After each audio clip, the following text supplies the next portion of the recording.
calling the meeting to order. Welcome, everybody. The first item on the agenda is the St. Lawrence County Chamber of Commerce consolidation. We have Ben Dixon here, and he's going to give us a real brief overview of the consolidation project that the county chamber has been working on. And so, welcome, Ben. Thank you. Thank you very much for having me here and giving me an opportunity to kind of give you an update on what's happening with this. So, ready to go. All right, cool. Well, as Marianne notes, for those of you who don't know me, I'm Ben Dixon. I'm the Executive Director of the St. Lawrence County Chamber of Commerce. I've been working here in the Canton community for 17 years now or so, in various capacities. And I took on the role of Executive Director of the St. Lawrence County Chamber a little over 2 years ago, which was an interesting time during the pandemic. But one of the major things that's on our plate right now is the possibility of merging the St. Lawrence County, Canton, Ogdensburg, and Messina Chambers of Commerce into one legal merging entity. So Marianne asked if I would come and share some updates on that process. So that's what brings me here today. For a little background, for those who aren't familiar with what's happening here, about 5-6 years ago or so, a bunch of people in the county started talking about how can chambers best support their communities in a time of constrained resources and limited staffing and all that sort of thing. And the question came up of, would it make sense for these entities to come together as one unit and gain the efficiencies of doing that? So fast forward, an advisory task force kind of group was set up with representatives of 5 different chambers. They started looking at the idea, coming up, doing your SWOT analyses and all that stuff. They hired a consultant, high performance group, to help run them through a feasibility analysis of this concept. The concept looked very good, pursuant to that feasibility study. And those 4 chambers decided to move forward with further exploring this possibility. So, as I mentioned, it's the St. Lawrence County Chamber, Canton Chamber, Ogdensburg Chamber, and Messina Chambers. Also, let's go further. So, next steps: due diligence was performed on the financial and legal well-being of those 4 chambers by Mark Mashaw from the CPA firm of Canton Company. Those diligence investigations showed that it was looked good, no risk to the portfolio from any of those entities that would jeopardize the new entity. And so then we turned to the New York Council of Nonprofits to provide some legal assistance in making the merger happen. Looking back at the feasibility study, and basically what I'm doing here is I'm walking you through this document that I gave you that has a small piece stapled on the back. So I just ran through the first page there, the background history. There were a lot of, I'm not going to go through all the benefits that were identified in the feasibility study, but because they're right here in front of you, but there were a lot of good benefits identified. So those among them, but instead what I'll kind of focus on is what it would mean for the Canton community in the case that we integrate the Canton Chamber and the County Chamber. And it's important to note that any work that's done would really need to be supporting the well-being of the community and responsive to its needs in that situation. And some of the really, really great rationale for us to merge for how it would impact Cantoners follows. First off, staffing. It would be our goal and hope to employ a full-time person at the chamber, at the county chamber, and fortunately our county chamber's housed right here in Canton. Who would be able to spend half of their time on Canton-specific programming only. So, half of their time they'd be doing nothing but Canton chamber work. And I'll come back to how they can really effectively do that in a minute. The other half of their time they would spend applying a specialty of theirs to benefit not just Canton, but the whole county. So that person might really be our marketing person or a business development person or something, so that they can apply that to the whole county. In this way, Canton would be leveraging the combined specialties and strengths of the entire county chamber staff, because we have multiple staff people bringing multiple skills and talents to the table. So you've got the half staffing there, half a person dedicated to specifically Canton work, and then a whole bunch of chamber staff applying the countywide specialty and methods. One of the reasons why this staff person would be able to spend more time on Canton-specific programming is that the administrative burdens that go with running a chamber would suddenly go to the back office of the county chamber, of the integrated chamber. So, we have a bookkeeper, we've got an office manager, we've got the executive director myself, that gets to do all the fun things like legal filings and prepping for board meetings and membership renewals and all those good things that have to be done to run a chamber. So all of a sudden that stuff is absorbed by the integrated chamber staff, and the dedicated staff person who would be dedicated to Canton has more time to work on programming, on coordinating Canton-based events, working with the member businesses on their trainings or promotion or marketing or whatever the Canton community decides it needs. So it would give them more time because we can absorb that administrative burden. Some other ways that the key here is we really want to make sure that Canton still has its community identity, and that all this that it would be beneficial and add more to what a chamber can do for the community, right? So that means we need to be responsive to the needs of the community. And some of the ways we would do that, first off, we would have representation of the Canton community on the board of directors of the integrated chamber. Each of the communities that is merging would have at least 3 representatives on the board. But good news for Canton, the St. Lawrence County Chamber of Commerce currently has 21 directors on its board right now, and 11 of them are based in Canton. So you've got a good head start. And there would 3 of them actually are on both the Canton Chamber Board and the St. Lawrence County Chamber Board. And if the Canton Chamber Board decides it wants the other members to come forward, that. So you'd have good representation on the board of directors of the university. The other thing we'd like to see happen is have like an ambassador group, what we're calling an ambassador group formed. That would be, a group of people who could help volunteer with the Canton programming, and also be sort of the eyes and ears on the ground, so that there's a good communication happening within the community to make sure we're performing to meet the community needs. We would establish a bank account that is specific to Canton, so that if there's support coming from municipality or an entity that's has something that they want their money spent specifically on Canton activities, we have an account there that's set up that is restricted to Canton activities that can then be reported on, so that you have that financial accountability that would come in this. Other things, there'd be increased coordination and communication between Canton and the other communities of the county, so that we can leverage all of our work and align our activities.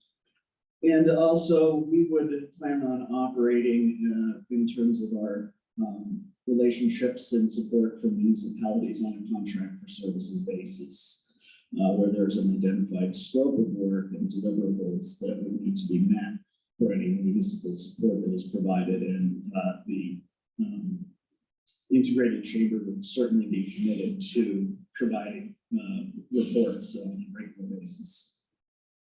So that's kind of the scoop of where this whole thing is going. I put it really, I mean, I took a whole bunch of stuff and just crammed it into about 4 minutes. So I'm certainly happy to answer any questions you all might have. But in closing, I'll give you a sense of, next steps in the process at this point, timeline and that sort of thing. So what needs to happen in order to make this merger legal is we have to submit a number of documents to the Department of State. That is what that is what the attorney at Nikon is, the New York Council of Nonprofit, has been helping us with. Those documents include a board resolution, recommendation of merger, a notice of membership meeting and proxy authorization for a membership vote that would have to happen, and new bylaws for the integrated chamber, and a certificate and plan of merger. Good news is that those documents, we've been eagerly awaiting those, and I have them in hand. I have been working on those. I just last week was in communication with the attorney there on some questions and edits. Those are getting finalized. So I anticipate that in the next couple of days, those documents can go to the Canton Chamber Board of Directors for review. They can put it through their own legal review if they wish, and look at it themselves and make sure they're comfortable with what is laid out in the legal groundwork for this merger. So if they review those, they like it, and they want to go forward, they pass a resolution of merger at a meeting of their board. At that point, notice is sent to the membership of the Canton Chamber, the active members, to announce that there will be a meeting and vote to happen, because in order for the merger to go through, at least 10% of the membership, this is per New York State statute, 10% of the membership has to vote, and 2/3 of those voting have to vote in favor. So those thresholds need to be met. So we go out with a notice to the members, Canton Chamber membership, with that notice and include a proxy, because you can have only 2 ways you can vote, that the members can vote on that vote, and that is either in person at the meeting that would happen, or through a proxy ballot, which can be sent in by mail, fax, or email. So those are the ways they can vote. Prior to the meeting of vote, we would likely hold an information session for the members to come and hear more about the merger and the integrated chamber concept and get any questions answered. But ultimately, we would have that meeting vote, and if that is approved with that 2/3 majority, at that point, the Nikon attorney files the certificate and plan of merger with the Department of State, and the merger is at that point official. So I anticipate that, probably if I was to ballpark a guess, I would say a July 1st effective date for the merger is the most likely scenario. Okay, So that's the scoop. wow, Yeah. you guys have been busy. Oh, yeah. Board members, any questions? Each of those towns that you talked about, Canton, I don't know about Canton. I know Canton, contribute funding to the local chamber. How would that begin? They have, yes, they have in the past. And what we would be looking for in the case of municipal support from the town and village of Canton, Messina or Ogdensburg in that scenario would be, the integrated chamber, so the Greater St. Lawrence County Chamber Partnership, as it would come to be known, which includes all 4 of those entities in the room, would hold a bank account specifically for the Canton community. So for instance, the town of Canton could make a contribution under a contract of service with a set number. We work together to define a scope of work with certain deliverables, and in return for this contribution from the town, we're going to deliver the following community development deliverables. We would put the funding into a specific account that's restricted to Canton activity and draw off of that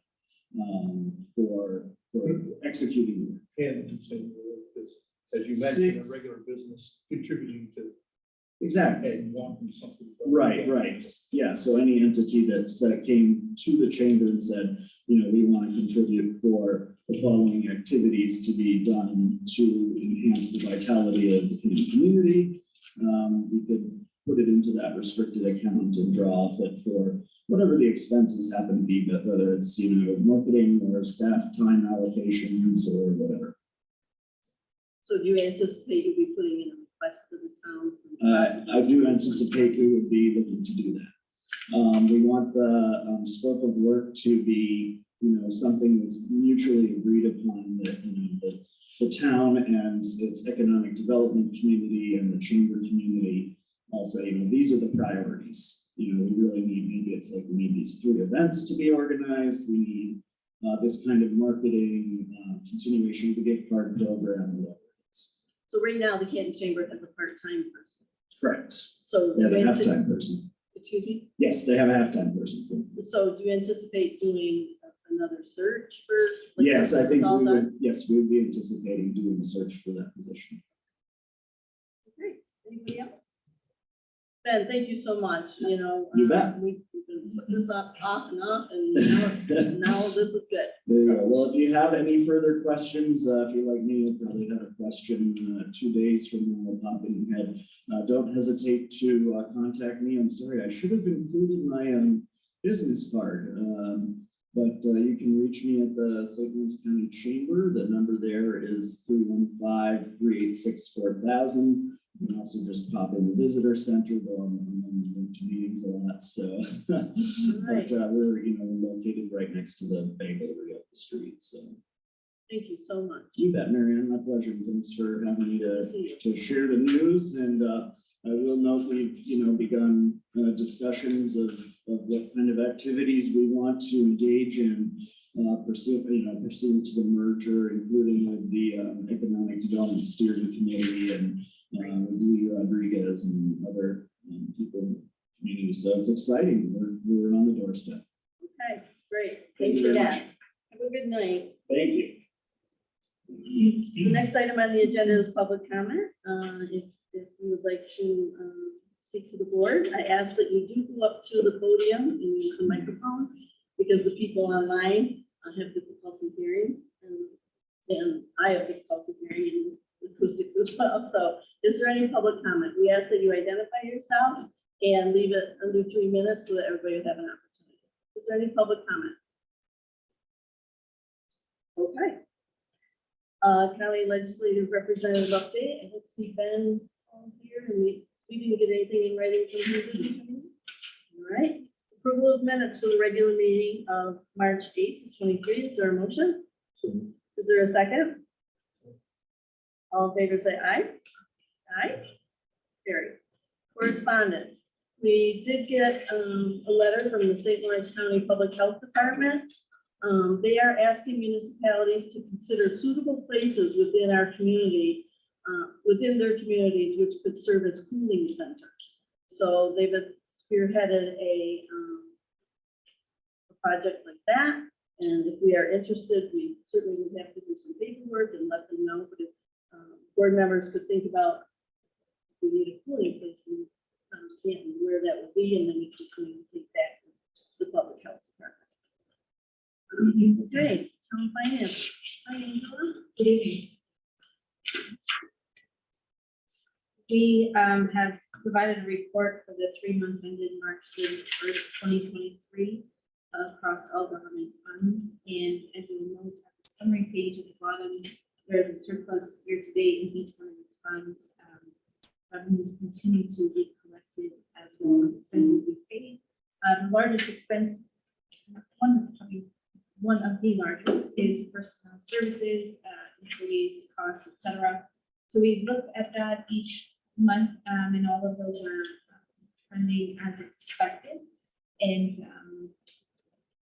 so there's really nothing, any anomalies, anything to report for this time period. Included in this report is also the cash balances, of which you can see that 77% of the cash is belongs to the town. As throughout the various funds, and 23% of this cash is held for special purposes. So there's still some sensible balances in those accounts as well. Any questions on the monthly report? Okay, so I also put on the agenda that the 2022 annual update document was submitted on time to the state. And this is a legal document that we have to submit, outlining all the expenditures of the prior year and revenues. And so that has been submitted. And we will have to do a legal notice, and it is available for public viewing as well. It's really great reading. So I thank Gray and Gray for all the work that they do on this every year. So yeah, so that's the AUD. Any questions on the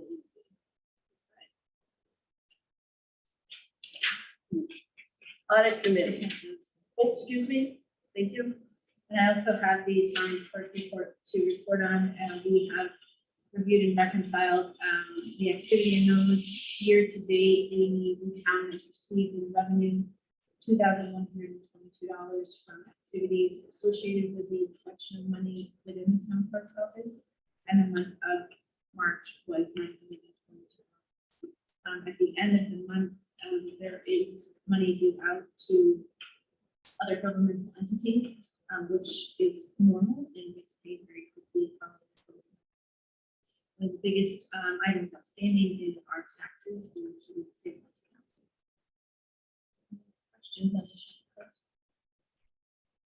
Did anything there? Okay. We do. All right, audit committee. General fund A, 85,789.89 cents. Side B, 157,953.35 cents.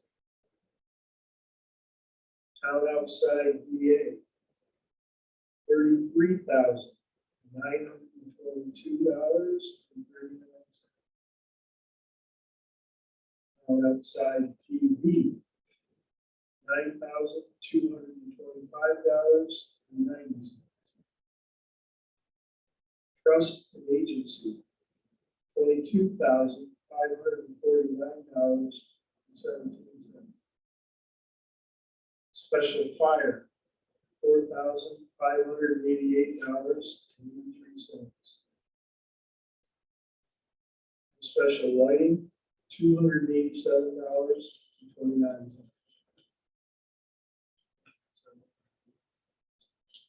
Okay, so I need a motion to approve expenditures.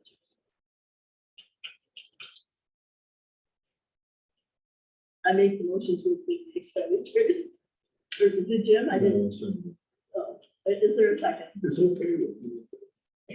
Is there a second? Second. Second, all in favor, say aye. Aye. Okay. Committee reports. Who would like to start? Department. Excuse me, department reports. Okay, Heidi, I'm gonna have you go first. Okay, so March was really busy. We all have my report. But the main thing coming into the town clerk's office is that we are now mandated to or required to issue one-day marriage officiant license in accordance with the domestic relations law, which is just a little more work for us, but so that just started on March 28th, so it's very new to all of us. I just got the program on the computer today, actually. So one of the good things is it's $25 fee and at the moment it's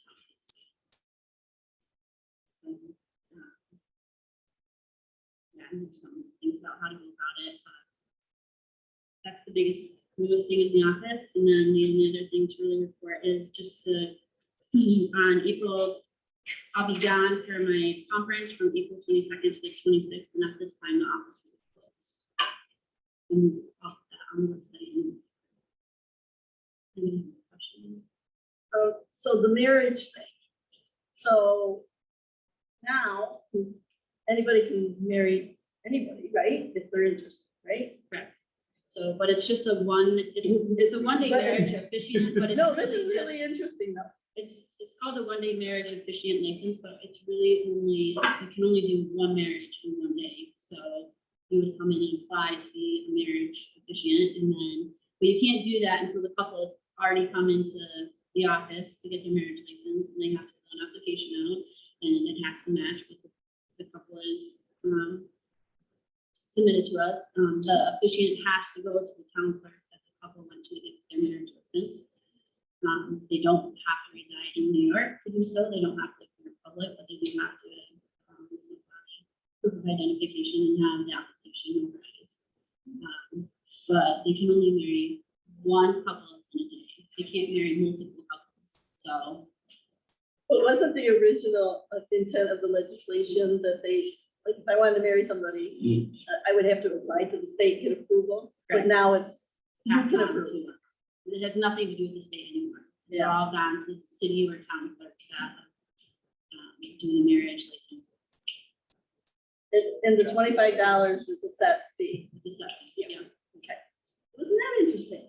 So if you want to marry somebody, anybody, you just gotta see Heidi. Yes. Yeah. And then the other thing. Okay, all right, thanks Heidi. Okay, Stephen. Yes. You might pop to the podium, please? Thank you. He doesn't, What's that? he doesn't like it. He doesn't like the podium? I don't think anybody really does, but for Really? hearing purposes.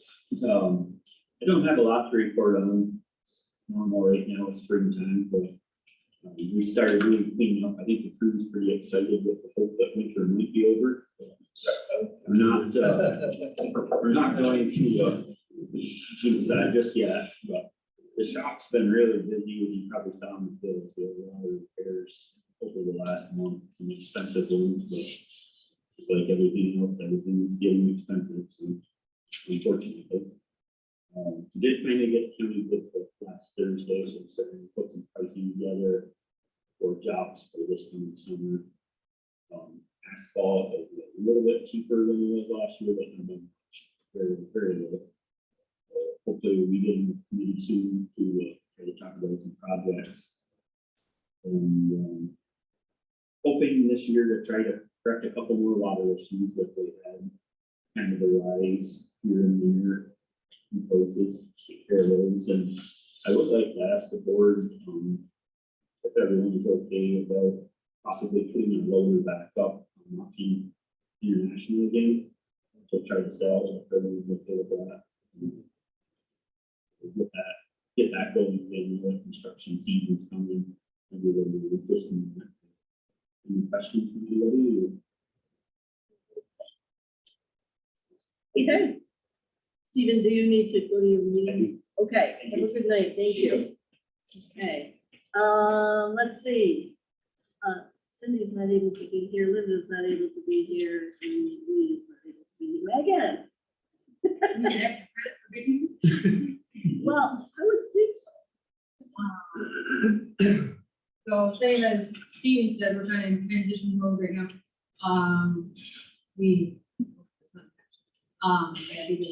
The ice season ended on the 2nd, 2.5 weeks later than normal. It was a long season. We added extra ice as soon as Canton lost their ice. We picked up 3 tournaments because of that. Extra money in the pot. Ice was removed on April 5th. With the help of town highway. So 1 town highway guy, 2 village DPW crew, and we had it out in 2 hours. So that was an improvement over last year, it was 4 hours, so that's good. But right now, we're just trying to get all of our parks and playgrounds up and running. We're 2 weeks behind, so we're trying to do it. But Canton Canoe Weekend is coming up, first Saturday in May, so that will kick off some. Any questions? The dock, is that gonna be going in soon? Hopefully. How's the river? The river is very fast flowing right Is it high? now. It's high, but not too high. Putting it in when the water's high isn't a horrible thing, because it'll make it easier, but the current is different. We don't want to have a strong current. Lose a piece or lose a person. But we're just taking it day by day and we'll get it in. I've been approached by 3 people. They're really curious about summer programming. And I told them just give me a call. Yeah, You know, they one, probably already called me. one wants a gymnastics for younger, one wants, just the information in general, and one wants, maybe dance or something like that, so. Yeah, I'm hoping by the end of the month we'll have the registration open. So we're just trying to push forward and try to get all the instructors lined up and dates and times and make sure nobody's overlapping, so everybody has a chance. Right. Any other questions? I see you was Quaker story, but did you read that? Not yet, I'm waiting for approval. It's on the That's our, agenda. last item, and you want, as long as you set the podium, would you like her to speak on it? Is that, you just went to them? No, I went to multiple companies to get quotes for to go with the village procurement policy, and that's the lowest. She ran this through committee, Yeah. and that was the best bid, or the best bid.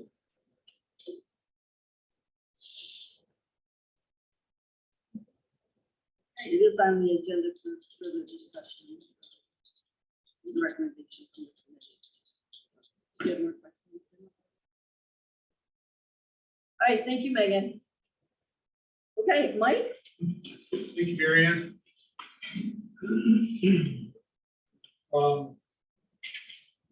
So the month of March, started out slow as I was in class for the first week of March, but ended very strong. Month of March, I issued 7 new building permits. Total project cost was $288,000, fee amount $1,182. One of the projects is phase 2 for the St. Lawrence Health Systems at the old Fraser building. They're going into the building behind and doing the first floor of that. They haven't started phase 3, which will be the second and third floor.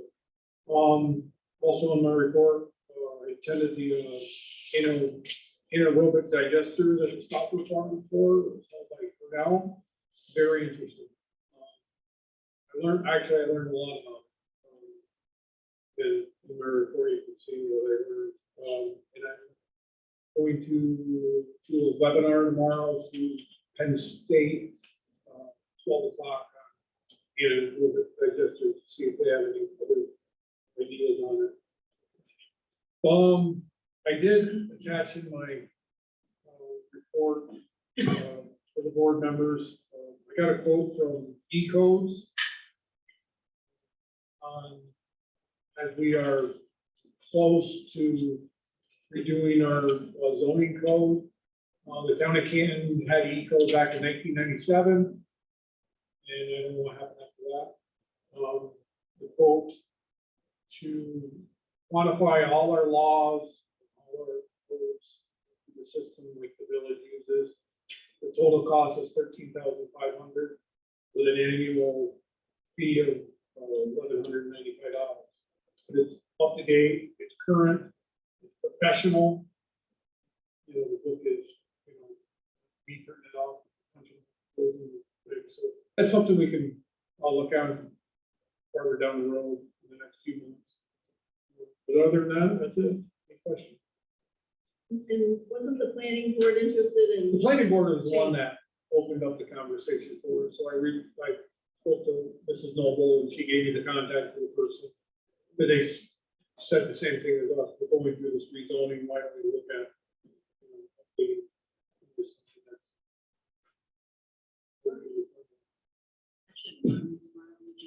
I'm sorry. I have a webinar tomorrow with Jen. Oh, okay. And then another thing to add, we can go with them, it's an additional charge and we can pass it along. Over rates. You know, there's an annual fee, but then there's an additional fee every time you pass it. And they don't pay for us. But, it just needs to be sent up. Thanks, Mike. Yeah. Appreciate it. Okay, if I missed anyone. Now, is there a motion to accept the department reports? So, Second? Second. All in favor, say aye. Aye, carry. Okay, committee reports.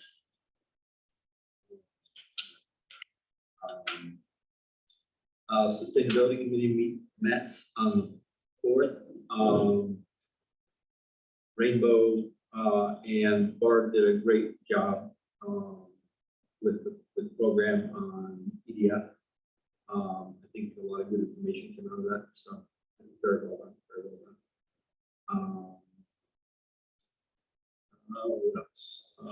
In terms of economic development, we talked about the chamber integration meeting and that. And of course, so,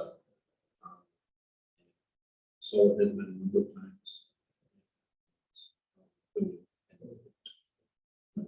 So, and we got a bunch of stuff on solar tonight, so. It's gonna be next month. Right. Okay. The insurance committee met, Bob and I, and we'll be meeting with the highway union in May to discuss the possibility of changing health insurance plans. We also reviewed the liability insurance coverage through NYMER, worked with Derek, our representative, and really not much has changed. It all looks pretty much the same each year. Anytime we buy a piece of equipment, it's added on. There will be a bill for next month to add on the cybersecurity for about $1,900. So that renewal has been made.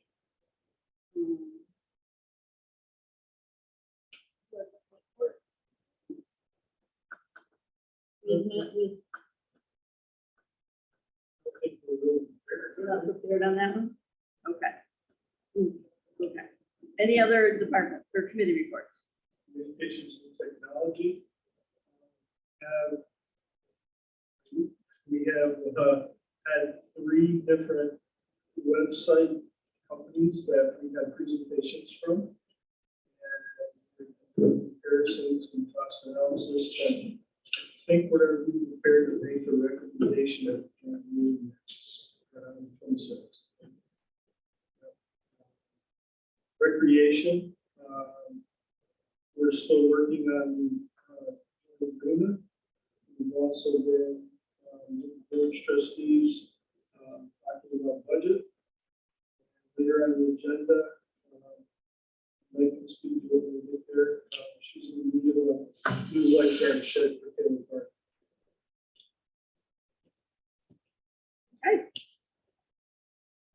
I'm gonna switch something up, if the board allows me to. We do have, under new business, the Board of Assessment Review appointment, and Lance is here, and, I'd like to move that up right now, if everybody's in agreement, because, you know, Lance doesn't necessarily wanna sit through all of this, but, he's welcome to. So is that all right with us, everybody? Okay, so, Board of Assessment Review. We have been looking to fill 2 seats, and we put out a press release, and Lance has graciously offered to serve on the Board of Assessment Review. So it is my motion to appoint Lance Rudiger for a 5-year appointment on the Board of Assessment Review. Is there a second? Second, by Bob Seymour. Any questions? All in favor? Aye. Carrie. Lance, thank you so much. And I know Cindy's gonna be getting in touch with you, because training's like right around the corner, and then the process begins. The roles have been submitted, and thank you, appreciate it. You want to stop in and see me to get sworn in. You want to stop in and see me to get sworn in. Oh, okay. Yeah, You yeah, wanna do it now? I don't have my phone. yeah, so if you can just get a hold Which of time? Anything? anytime. Yeah, except for when I'm down to my conference, don't come in. Oh, Conference, yeah. just gotta raise your right hand. I do solemnly swear. All right, well, appreciate it. Lance lives right here in Canton, and We still need to, fill one more seat on that, but, okay. Good luck and Cindy will navigate you all the way through it. Okay, all right, thank you. Okay, old business.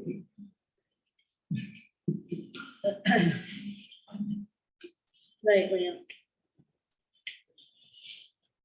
Okay. Old business, authorization. I'm sorry. Authorization to execute host community benefit agreements with community solar developers. I'm gonna ask Bill Buchanan, our attorney, to, give us a little background about this journey. Just so that it's part of the record and we'll submit his statement for the minutes so that. So I have a narrative that I'd like to read, and then I have written copies of it. You might need to speak up a little bit because of the recording and the people on the. So I'll do my best. Okay, So I'd like to start with real property tax law, section 487, which was created in order to provide a tax exemption, real property tax exemption for renewable energy systems of all different kinds. It allows a tax exemption for 15-year period. The way that the state set up the law, there is an exemption for everybody. Each community has to make a decision on whether or not it wants to keep the exemption or not. So when the exemption became available, the town of Canton decided that it would keep the exemption so that people could have rooftop solar and other kinds of solar projects. So we had, up until recently, a full tax exemption for solar projects. I'll get back to that. In 2019, the town board formed a committee to study the impacts of solar energy development in the town. With the help of Eric, the town developed and passed local law number 3 of 2019, a local law to regulate solar facilities in the town. And the town's law does a lot of things. I just want to point out a few. It provides standards for development of major solar systems, which are those that generate more than 110% of the power used on a particular site. It limits major solar systems to commercial and rural districts and requires site plan review and special use permits before they can be built. Provides height and setback restrictions, requires wildlife-friendly fencing, vegetative buffers, visual screening, prohibits removal and minimizes displacement of prime soils. It requires preparation of stormwater pollution prevention plans. It implements standards for roadway construction within the site. It regulates underground utility lines. It regulates glare and glint from structures. It sets standards for signs and safety. It requires a decommissioning plan, financial insurance mechanism to fund removal of the system in the event the owner is no longer able to do that. It triggers decommissioning if the system is abandoned. It implements notification requirements on change of ownership. It requires town approval of an operation and maintenance plan. It provides for monitoring of key mitigation measures, especially vegetative buffers. It establishes fees to fund the technical oversight and legal review of the permitting process. It empowers the board to set fees for the issuance of permits, and it requires the developer to enter into a host community benefit agreement and a pilot agreement with the town. So with that law, with that set of tools, the town first retained Bartman and Judas, the engineering firm, as technical consultants on the solar projects, and myself as legal counsel for energy review. The cost of all of that work, the engineer's work, legal work, is funded by an escrow funded by the developers. So the developers put money in the town's hands, the town pays the engineers and the engineers who work on these projects. Between 2019 and 2022, 7 major solar projects were proposed in Canton. All to be interconnected with national grid. That's the local grid. All of them were submitted to the requirements of the town law, and went through site plan review by the town planning board and issued special use permits and building permits, pending completion of the process. Mike and myself, and the engineers are all involved in those reviews. I have to say, the town's planning board did an excellent job. Very detailed review, very careful secret review. Very proud of the work that they did. In January of 2021, based on a lot of things that were done by the towns around us, the board revised the fee schedule for building permits for solar projects to increase the fee to $10,000 per megawatt, consistent with our neighbors. Throughout 2021, permit applications for the projects were presented to the town, and the planning board and public hearings for each project were commenced. Each project was reviewed as a type 1 action under secret. Type 1 action is an action that will have it and actually have an impact. And throughout 21 and 22, myself, Eric, we engaged with negotiations with all the developers, all 7 developers, to arrive at a mutually acceptable post-community benefit agreement, pilot agreement.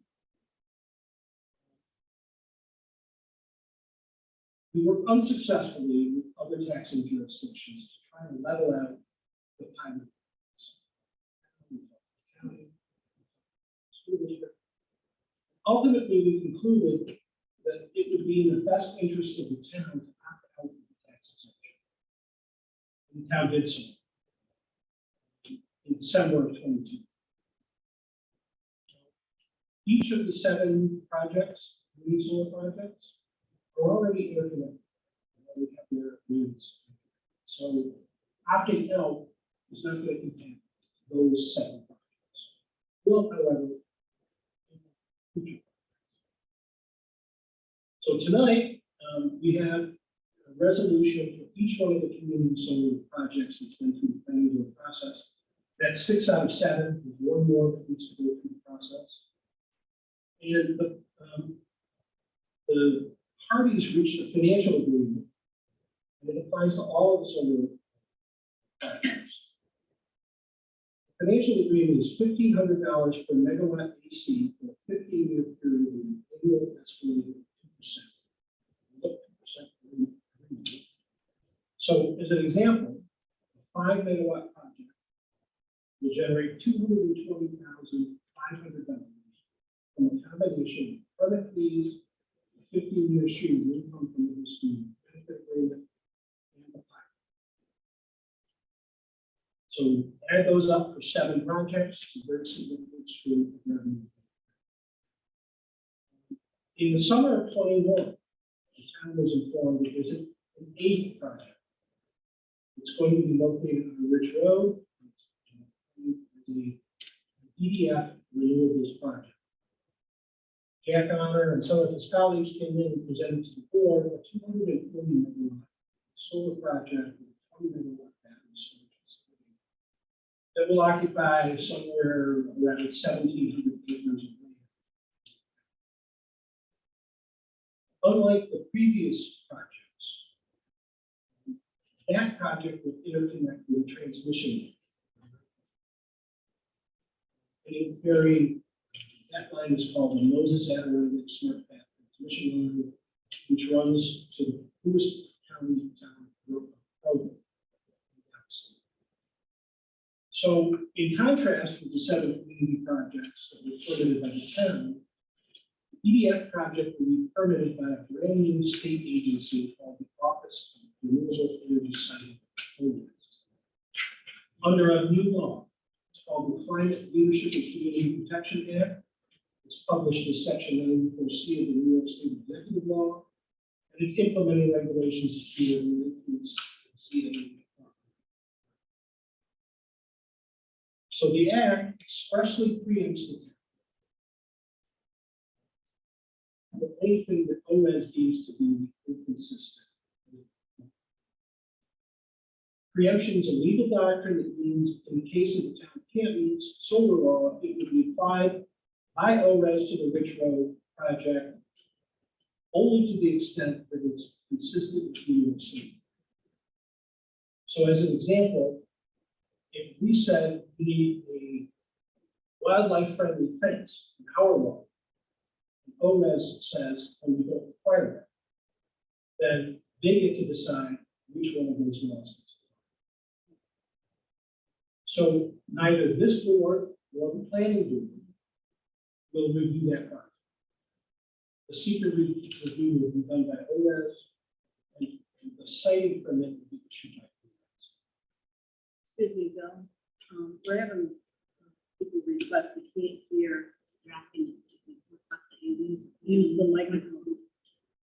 We don't have like, oh, that, like, I'm almost done. okay. Almost done. So, in conclusion, the host community benefit agreement, the pilot agreement that we're working on tonight, there will be a similar set of documents that will be developed by OMES with EDF for the Rich Road project, which will not be reviewed or approved by the town. So that summarizes the road that we took to get to this situation tonight. And we have 6 of the 7 projects on the agenda for approval of the host community. I would ask the board to consider these resolutions and make the determination as to whether or not they should be approved. I understand we have 3 resolutions for pilot agreements. I would also ask the board to consider those as well. Okay. Oh, No? you got, We haven't talked. Thank you. okay, so we have 6 different host community benefits. And I'd like to do a roll call vote for the whole group instead of doing them individually. So, you know, the process is I'll ask for a motion, second, and then we'll open it up for discussion and comment. And then we'll do a vote. A lot of work is going into this for the past 5 years. 5 years. A lot. And so, Before you do that, I got a question.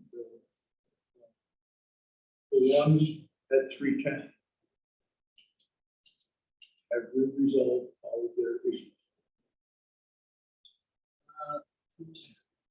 So I saw an email again today, and I, with regard to, if they continue with their insistence of getting access to that piece of property via State Street. Has that been resolved? And if we approve that one, is it going to have any effect? So their application was reviewed and approved by the planning board. I can't tell you off the top of my head which access point was approved. But I haven't signed off on visual impact. we need everybody to speak up so that like, we can hear. Come on, Jim, can't hear you. Route 310, this is Canton.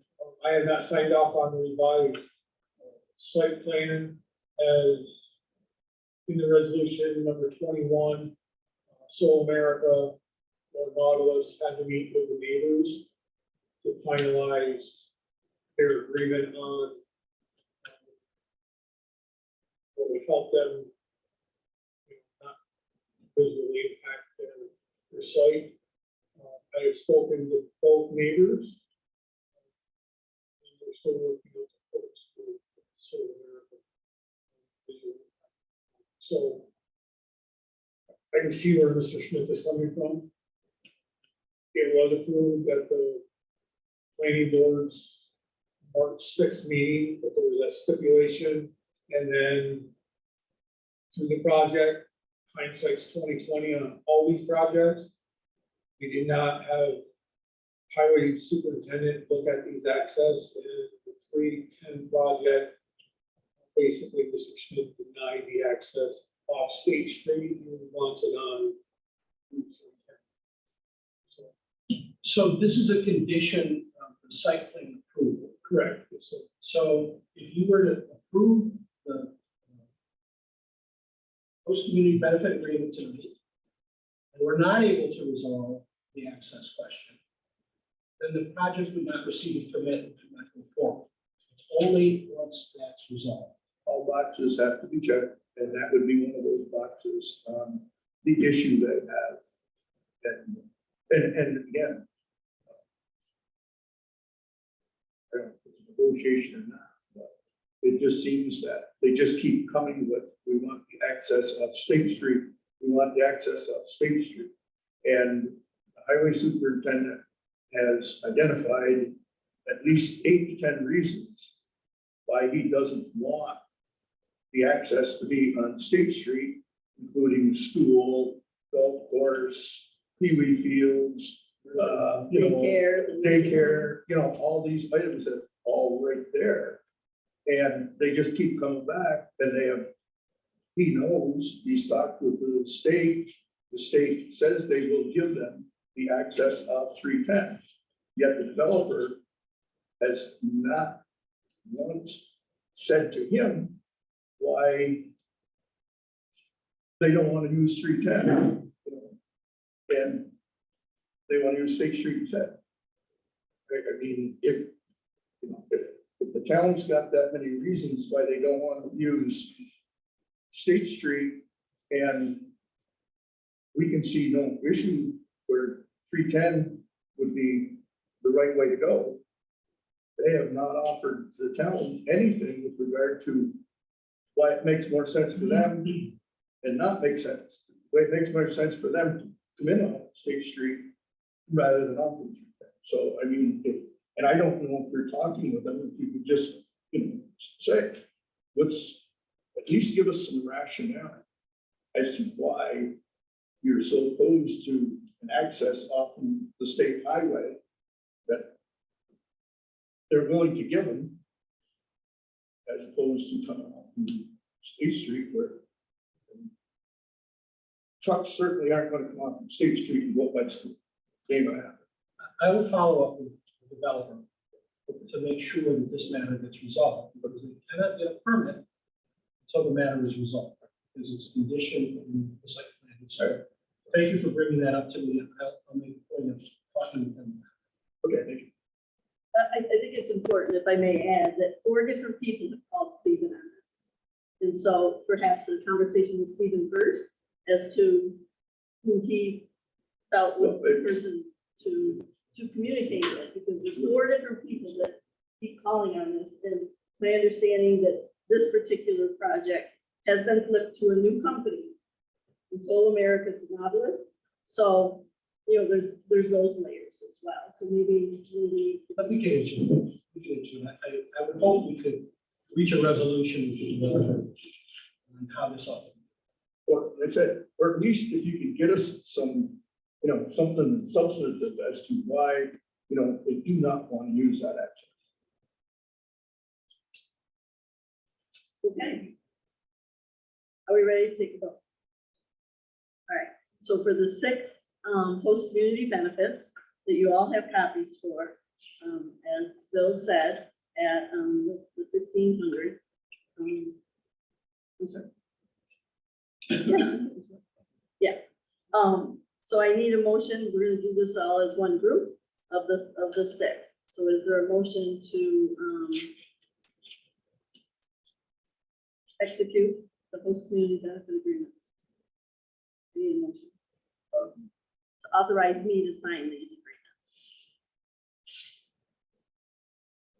Press my copy. We're going to detail it. I can read it if you'd like. Let them through it. Well, after the vote, this certainly is a public document. So, Understood. yeah, I mean, it is a fairly lengthy document. Yeah, but I mean, at least the details. Yeah, Bill, you could present the main parts of what the agreement. Sure. Sure. So the host community benefit agreement is essentially an agreement with each of the developers in the town to provide a stream of funding to the town. On an annual basis, there will be a payment to the town for each of the developers. This is in addition to the pilot payments that come to IDA.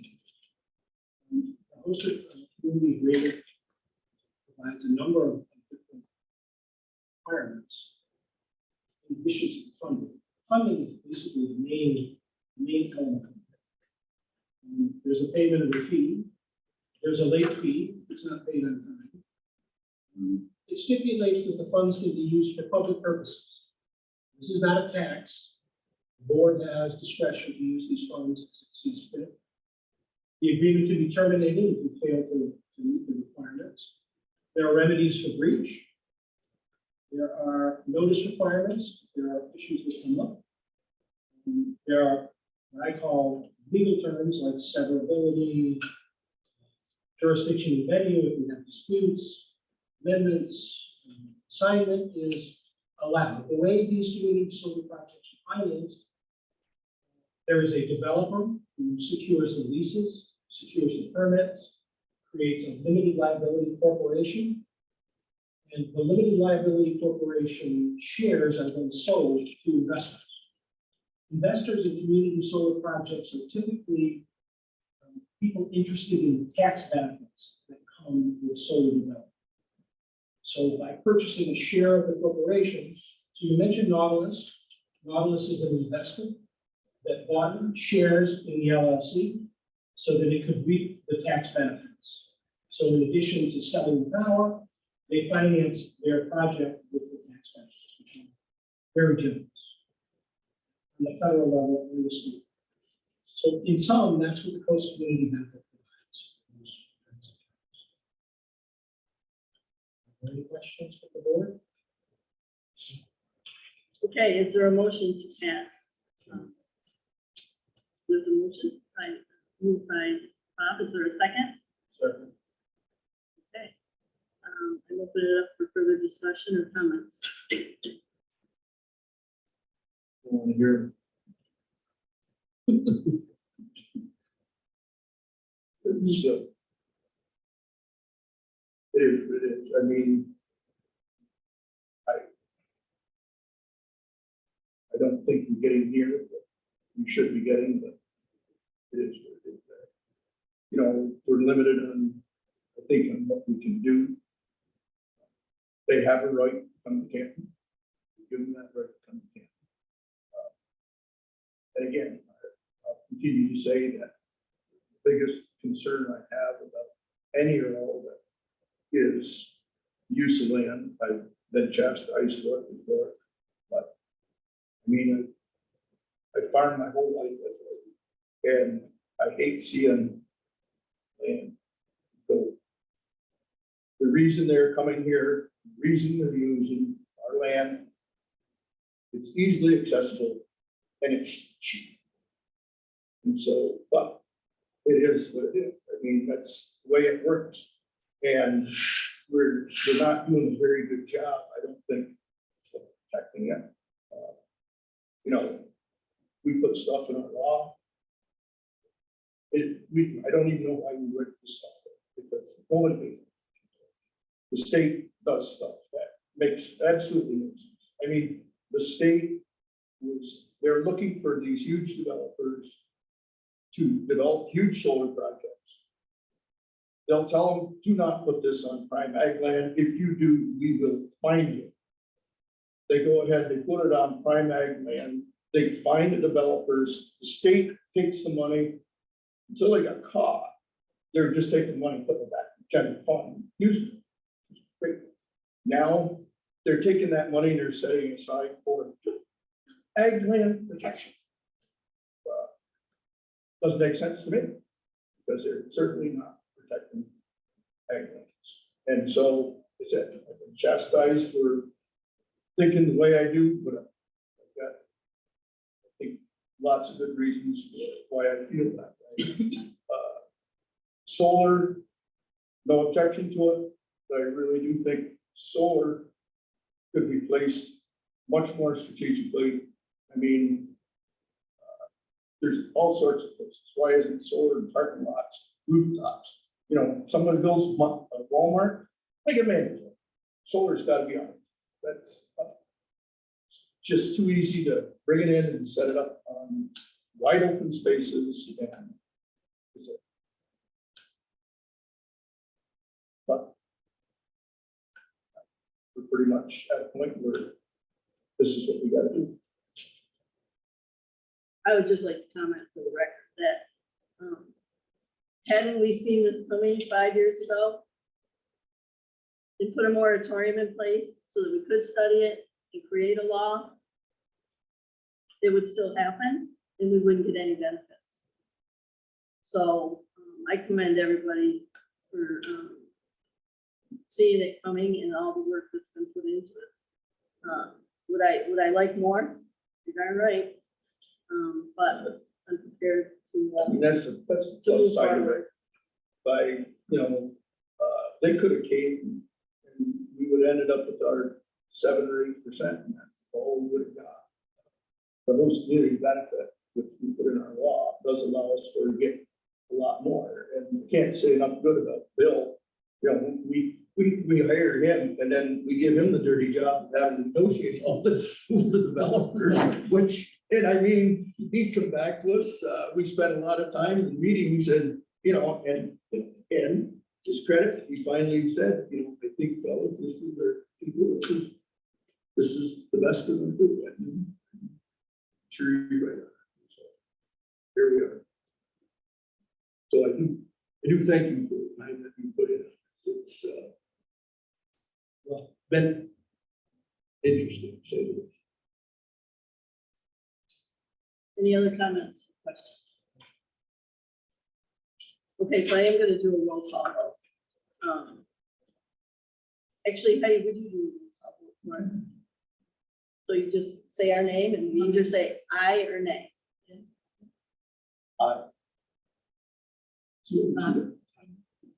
Green, Aye. John, All right. So these resolutions pass. And Bill and I, be sitting down after the meeting, signing.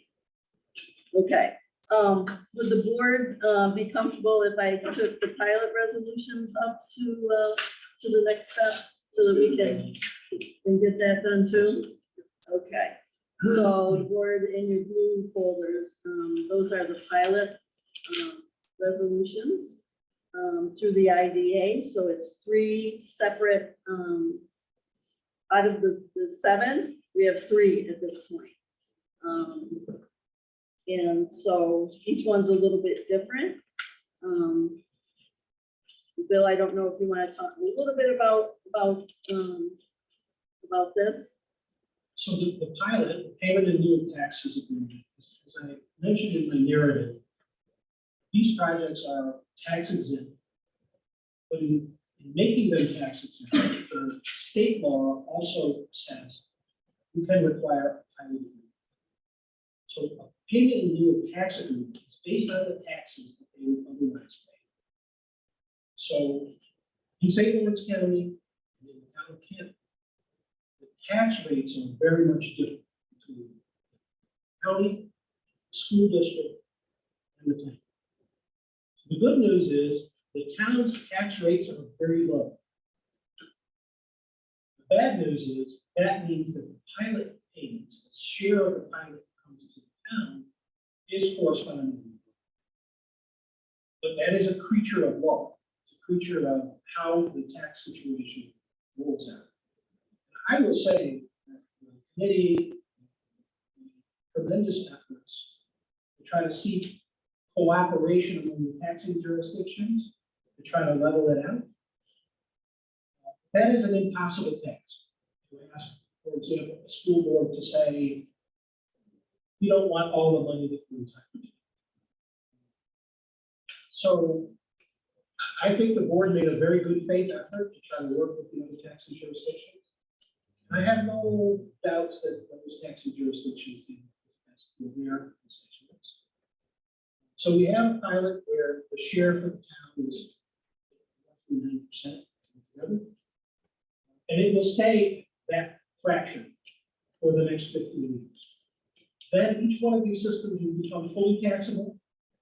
And the assessor will then look at them and determine what tax should be paid for a 15-year-old.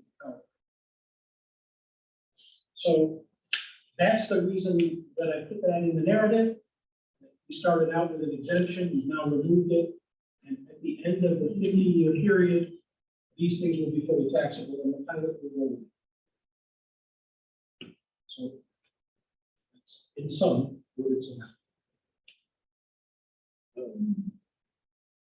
Question, if you go to the pro rata share page. Yeah.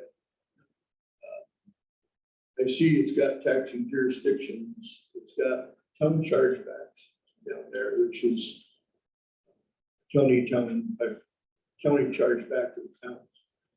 But it does have an asterisk by payments, and then it's got written there, it does not include special assessments, which equal $1.29 per thousand assessed value. This pilot does not exempt special assessment tax. Am I to assume that that's fair? So, yes. I know, workers' comp was not in there, which would be amazing, I would think, but that's something that we need to look at. But I do, because if that $1.29, I assume that $1.29 is fair, but if it's not fair, and you're not including fair, it's Workers' comp, so we're in charge. workers' comp is in this chargeback. Because I've seen where others had separated it out. Okay, so the workers' comp is into that chart. Okay, so then I hope I'm safely assuming that $1.29 is fair. Yeah, you're gonna get a fair district tax. So,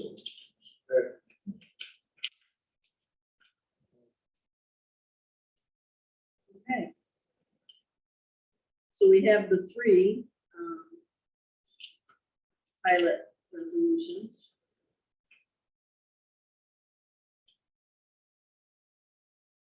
They're all different, but we'll do one vote for all three. Is everybody comfortable with that?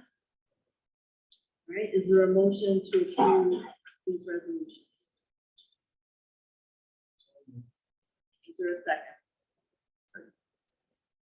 Any further discussion or questions? Comments? All right, I'm gonna, So they all, are all three 15? Excuse me? Are they all? all three 15 years 15 old? year. They're all 15 years. Yeah.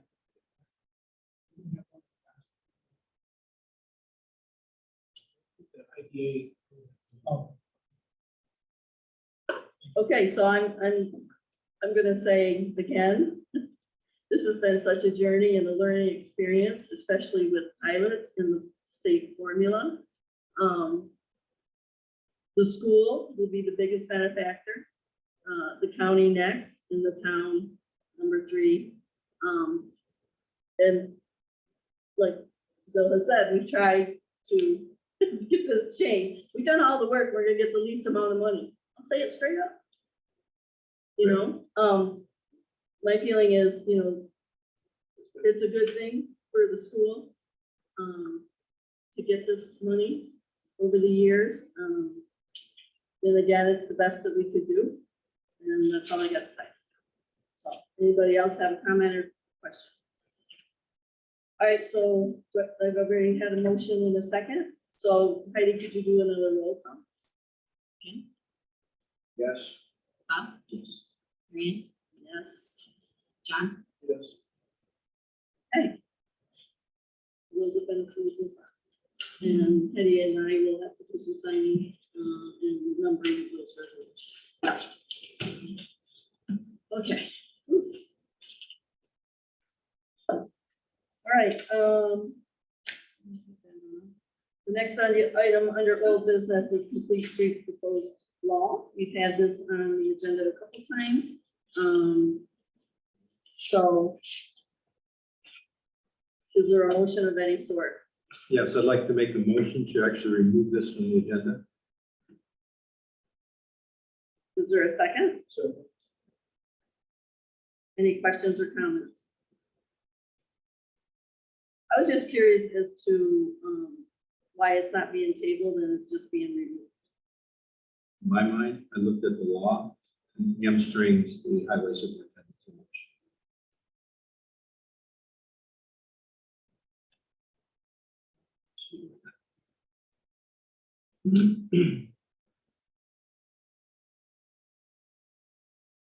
Okay, so we have a first and second, I would like to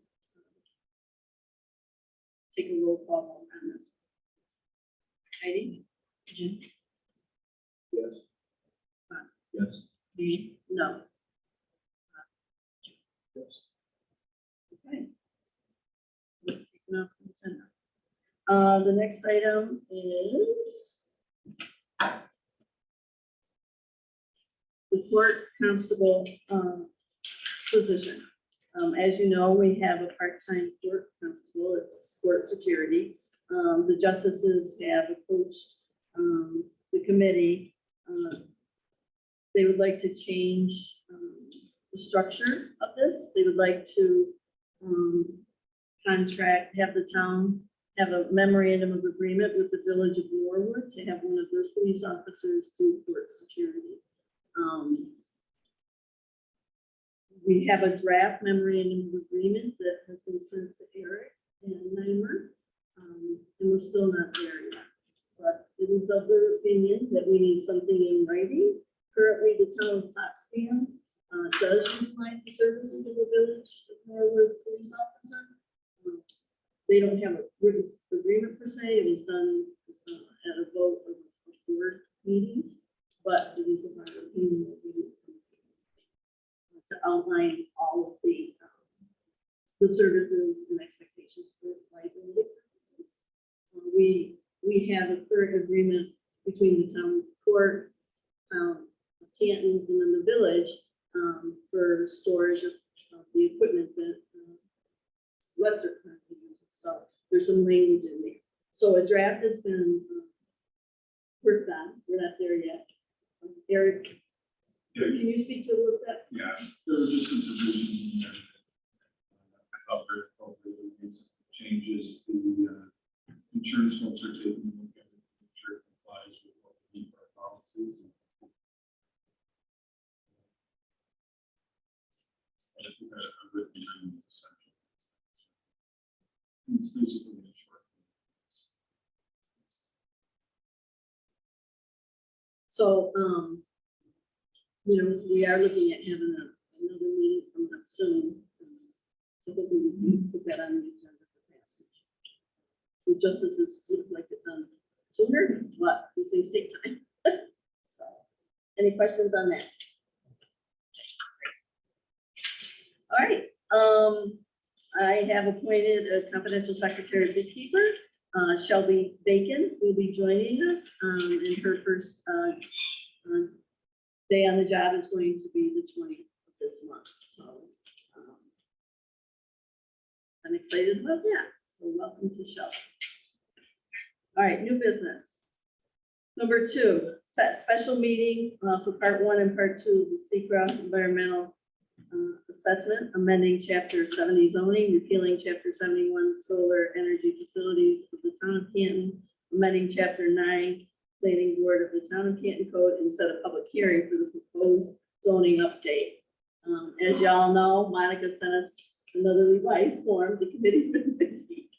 We're almost there, but because of the nature of everything that needs to be attended to, a special meeting to the board, and Monica is available, I believe we can say May 2nd. So I need a motion to approve that meeting on May 2nd at 6 p.m. just for this right now. The zoning update, we're so close. In a second? Second. Any further questions or comments? All in favor, say aye. Aye. Carry. Okay. All right, the dog licensing law. I'm just gonna have Heidi briefly talk about how that all came about, the 2010 dog licensing law and where we're at. So while collaborating with Janet and Megan Market on another situation, Doxa. I asked her a question in regards to our local law, number 3 from 2010. My specific question for her had to do with number F, the service dogs, because it states that the town of Canton will not require a license for any guard dog, service dog, carry dog, attention dog, working dog, police dog, or therapy dog. That's a lot of dogs. Yes. She also said that doesn't all need to be spelled out, that all falls under the service dog. So, but by adding market laws, the town of Canton cannot, they need to license their dog, even if it's a service dog. The town of Canton can choose to waive the fee for the service dogs. They still need to license them with the town, but the owner still needs to pay the service charge of $1 or $3, depending on if the dog is spayed or neutered. And then during that conversation, I just asked her to look over the local law just to make sure everything was up to code and stuff. And she did send a couple suggestions that I sent all the board members in Eric on number E, the purebred licenses. She just had a couple questions there that she thinks she can.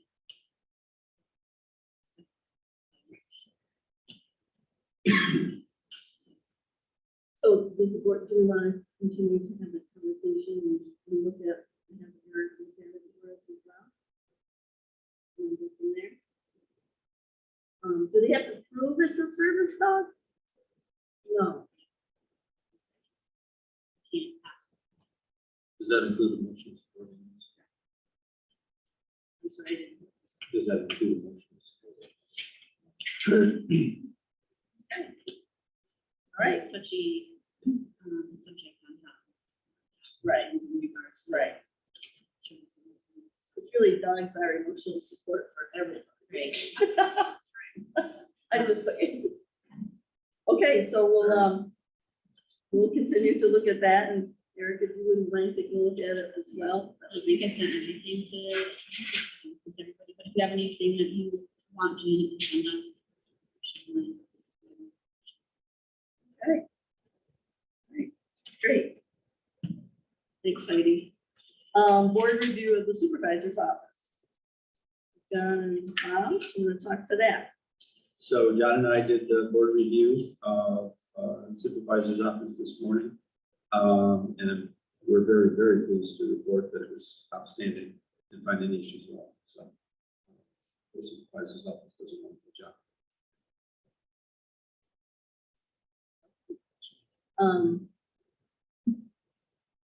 Gonna do it without everybody.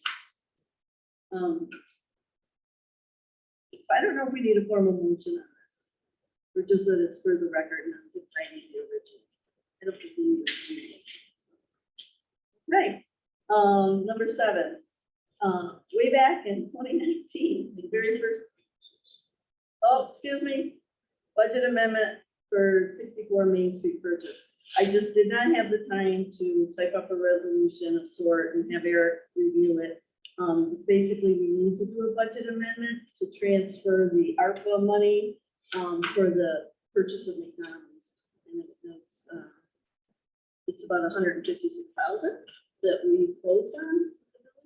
And so I would like a motion to approve it now, and then I'll get the budget amendment resolution at next month. Be able to transfer that money now to cover, because it was in the bills for this month. So a motion to allow me to transfer the money. Is there a second? Second, any discussion or questions? All in favor, say aye. Aye. Okay, great. Reporting for the ARPA money is coming up. The due date's at the end of the month, and we'll tackle that. Okay, number 7. Rescind resolution number 1 of January of 2019. We did a resolution consolidating vital registration districts between the Rensselaer Falls, Village of Rensselaer Falls, and the town of Canton. That never really got solidified through New York State, we're finding. And so when I asked Heidi if we're doing any type of vital registration for the Village of Rensselaer Falls, she said no. So we really do need to rescind that. And did Lisa come pick up all that stuff yet? Okay, all right, so I need a motion to rescind that resolution. John, second? I'll second it. Oh, okay, any questions or concerns? All in favor, say aye. Aye, carry. Okay, approved purchase of lifeguard shed and trailer, so committee want to speak to that? So express your need. And at Taylor Park, we are in need of a new lifeguard shed. Keeps the lifeguards out of helmets, not in the chair. So it's definitely a necessity. Megan, would you mind standing up? I'm sorry. So the quote that I included in my, is the lowest quote that I was able to find for an 8x10 shed. I went through the village procurement policy, we have the lowest quote. Obviously, this is pending village approval next week. The trailer is a little added bonus.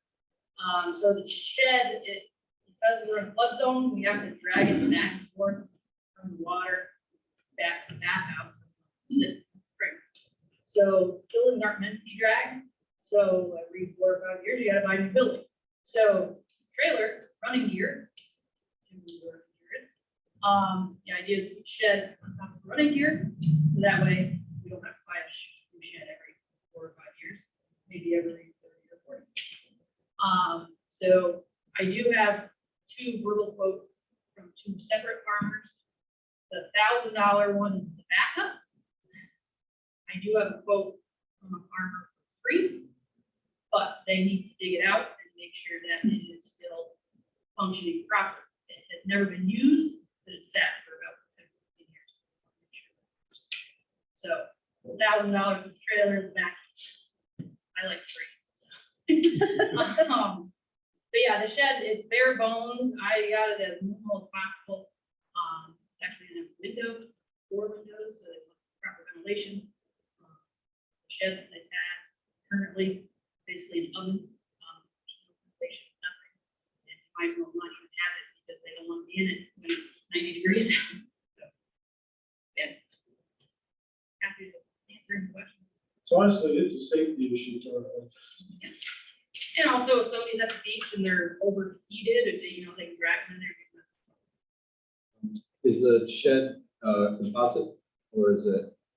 It's all wood, and this roof is metal. Is it at least pressure treated? It'll be properly painted. It gets beat up. So, I was part of the recreation committee, we've been talking about this for a Long long time. But I'm not part of that now, but, so I had a question of, is this still, the conversation still for the shed to be down by the water? Yes. And you're still gonna utilize the shed that's up there for like storage or something? So the shed that is currently the lifeguard shed is going to become kayak shed because the kayak roof is half collapsed. So and it's halfway full. So that is going to be taken away. We're going to salvage what we can out of it. But yes, we need to be able to take the lifeguard shed and get it down to the front. So that way the lifeguards, even if they're not in the chair, we always have 3 lifeguards out there for safety. So even if they're not in the chair, they're readily available to the water. So back to the location that we discussed last Yep. fall for safety reasons. Yeah. That's the whole reason she needs. Because where the shed is now, right now, if you're at the shed, you can see the water frontage. At about mid-July, you can't see anything. So any little kid that's in the shallow end, you can't see them. And yeah, you have somebody up in the chair, but more eyes.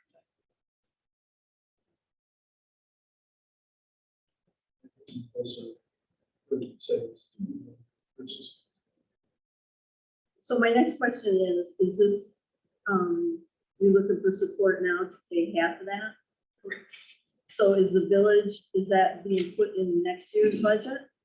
Or Yep. they're taking it out of this year's budget? It's on their agenda for next year. Okay, and is this part of the 138 that we already Or is this in addition to the 138 that we, It'd be an addition. this is an additional expenditure? Okay, so, not a question for you, but for the committee is, if the board chooses to pay half, where would that money come from? What would be the recommendation? I reckon it comes out of the deep fund.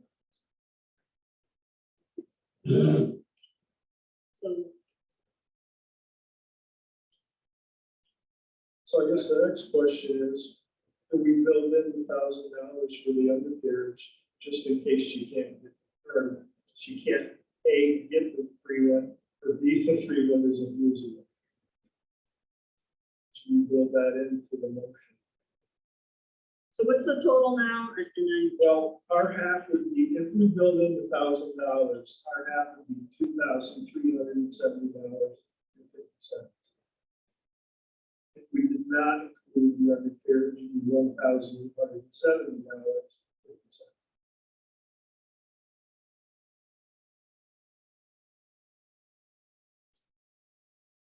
I would say we should err on the side of caution and build in $1,000. I make a motion that we pay half, and our half would be $2,370. okay, so there's a motion on the table. Is there a second? I'll say. Questions, comments, concerns? The only comment I'm gonna make, if it's too late, it's too late, that's fine. The other thing I would say is if you wanna get me the specs, I'll build the building, I'll give it to you. It'll cost nothing, and I'll guarantee you do not need a running gear. So. But I don't, if that's gonna upset anything, that's, I just need a legitimate quote. I can't. I need a legitimate quote. And you can put it on the Right, Smith Farm or something. Well, I said, If it's a gift, I don't, if it's a gift, we've got no issue with it. yeah, I just need the specs so that I can, I've got the materials. I just need, I won't tell you who the other farmer is. I'll give you free. I didn't hear what you said.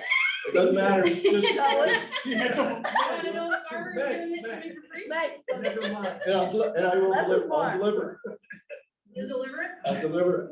oh my On gosh. Pat running here? Pardon? On Pat running here? Are you kidding me? No. It's probably his running gear. I don't want to That's know. that's my running I gear. told you that. I told you that too. I said, Jim's gonna come looking for that. Well, Megan, you won't need one. All right. That it's, Challenge you'll be accepted. able to, you'll be able, Put that in the motion. I'll make it so that you can easily just drag it back and it's, you're not gonna destroy it. But if you destroy it, let me know. Go ahead. Smith, You're serious? Oh, yeah. Okay, All right. then I'll rescind my motion. Okay, I like that.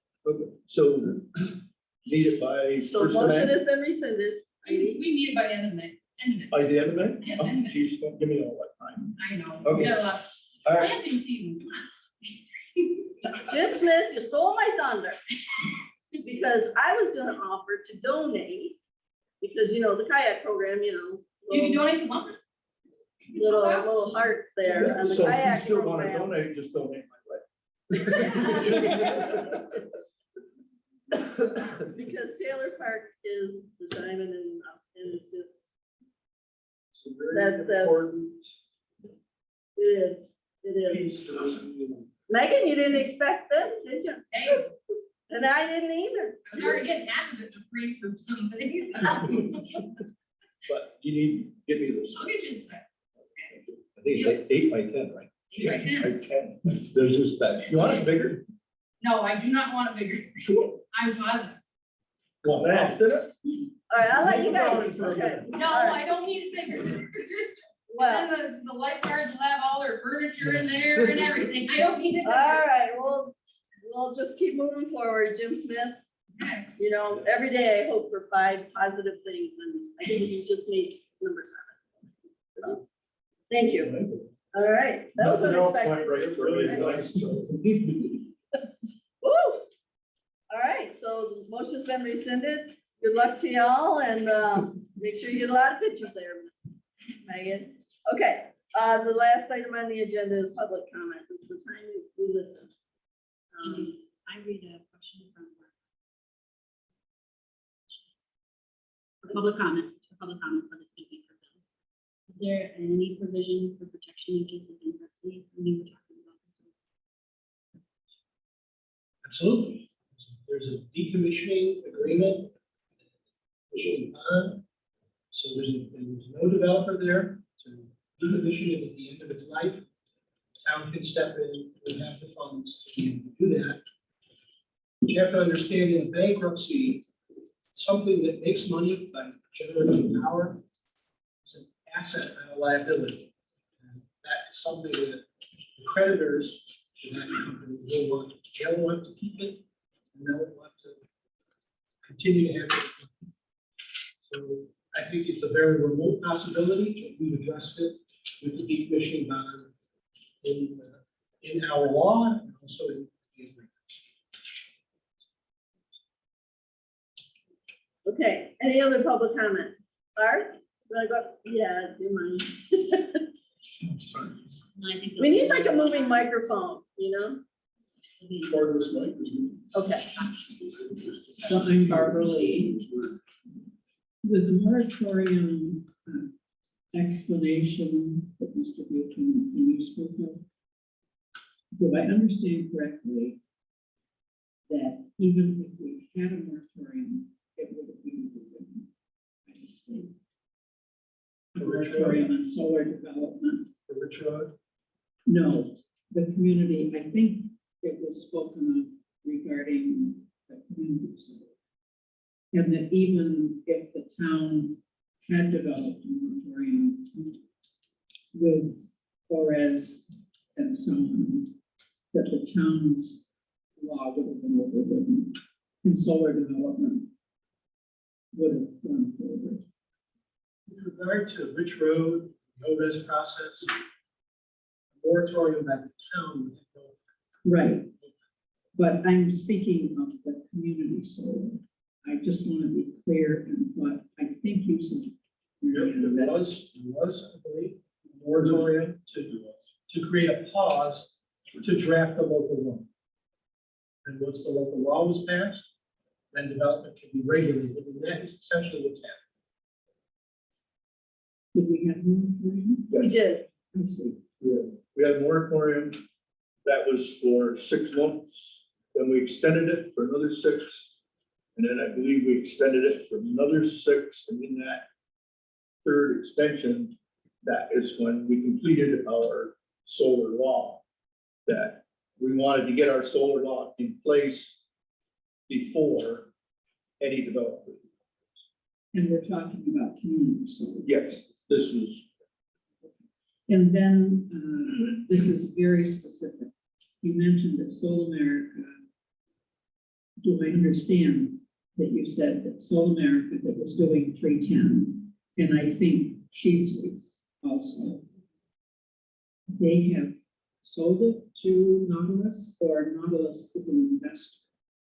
So the process for financing community solar projects, it's a little bit convoluted. Let me try to explain. So in this case, Soul America came in and entered into a lease agreement to acquire the rights to develop that property. It applied for permits in the name of a limited liability corporation, which is a double legal name.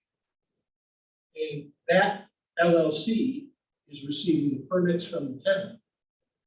So in order to finance the millions of dollars that we spent, the developer, Soul America, entered into an agreement with Nautilus to buy all the interests in the LLC. So the LLC is qualified for tax credits, 30% tax credit from the federal government that helps the investors to make profit on this project. And they're all the community solar projects, in my view, will be financed that way. There might be an outlier utility, but basically, yes. So Soul America continues to be the developer for 310. They were the developer, they made promises that Nautilus needs to keep. Is Nautilus the developer? They're the investor, They're the and investor. the owner, they're the current owner of the project. So Soul America created the project, Mhm. they sold all of the membership interests, all the LLC interests to Nautilus. So it is now Nautilus who is responsible for keeping all of the requirements in. So our customer, if you will, people that will be doing business will be Nautilus. Once the project is built, then Soul America will be done. Their role will be done. So Soul America continues to be the developer in name.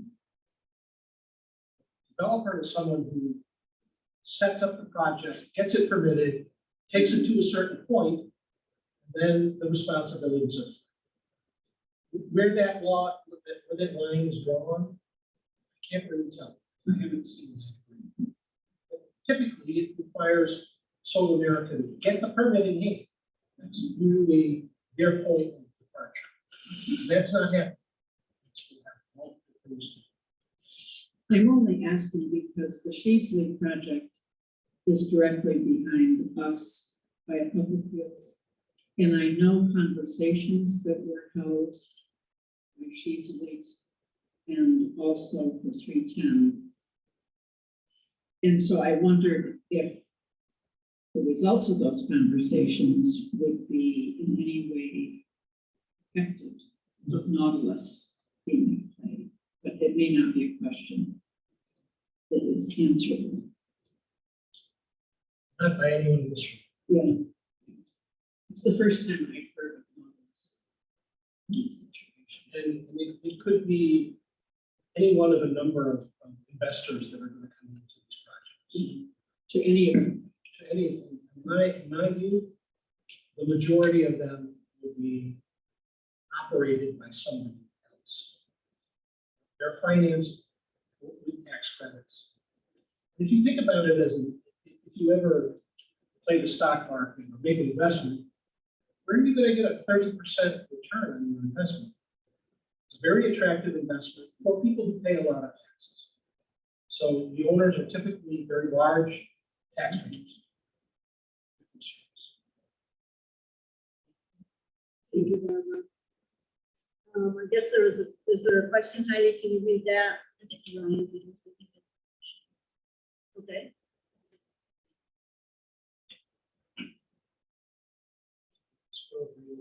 Is the question written? Yeah, but then you unmuted, so I didn't know if you wanted. Oh, yeah. This is Ryan Peters, actually with Soul America. Can answer a few questions here, but I'll ask my question first. Can you hear me? Hang on a minute, Ryan. Is the board willing to entertain some conversation with this developer? Let's answer the question. Go ahead. Okay, go ahead, Ryan. Such as be in attendance. Okay. First, Jim, I heard your question earlier about the access road. I have not debriefed with Tony on our team, who's been having those conversations directly with your transportation engineer, but I do know that I'm the civil engineer for Soul America, and we are working on a state highway DOT permit to come off the main state highway there. So that is in progress right now. We're working to change that as quickly as we can and get all that pulled together and get that submitted to Mike. So we're working on that. The other question that the member of the community had for us, I guess the answer to that is that we do have requirements in our lease agreements that we have with the Sheasleys and with the Northwood property owners, as well as the conditions that are required from the town, as well as what's committed to in our site plans. So a lot of that is all captured in many different ways. But again, our original conversations that we had with the property owners, that's all documented in lease agreements, and that is all passed over to any future owners Like Bill said, it's Nautilus in this case, but in the case that 10 years from now Nautilus sells it, it's all part of those original documents that are passed along. So, it's all very well documented and detailed out, and whoever owns the project has to abide by those, or they're in violation of either their lease or the permit. So again, that would bring the project in jeopardy if they were not abiding by those. So I hope that answered those questions. The one question I had is just, Bill, I just wanted to confirm, I couldn't tell if the escrow agreements needed to be voted on by the board, or if that was part of the host community benefits agreement aspect. I just wanted to make sure that was discussed, or if we need to follow up with you separately. But I just wanted to ask the question since we're here. Submit those agreements for my review. They are required as part of the planning board's approval, but they'll not be presented to the town board. Okay, sounds good. Thank you. Thank you all for your time. All right, thank you. All right, Rainbow? Rainbow Crabtree, on Schoolhouse Road, Canton. Just the one question I had for clarification, the host community benefit agreement and pilot for Rich Road, did you say that ORES is in charge of that, not IDA? Thank you. That was what I asked for, and I just want to thank all of you. I feel extremely proud to live in this community, and I'm really looking forward to the flowers along Main Street. I think that DOT left, or whoever is in charge of that, it really beautifies the community. So I'm really excited about that. And Taylor Park and community weekend, and I love that all of those things are being talked about and continue to happen in the community. Thank you. All right, thank you, Rainbow. Any other public comment? Oh, and as a business owner, I'm really excited about the Chamber of Commerce coming together. Okay, great. All right, any other public comment? I want to thank you all for all that you do, also on this very complex. Very business. Thank you, Barbara. Okay, with that being said, I am making a motion to adjourn our meeting. Is there a second? All in favor, say aye. Aye. Carried. All right, thank you, everybody.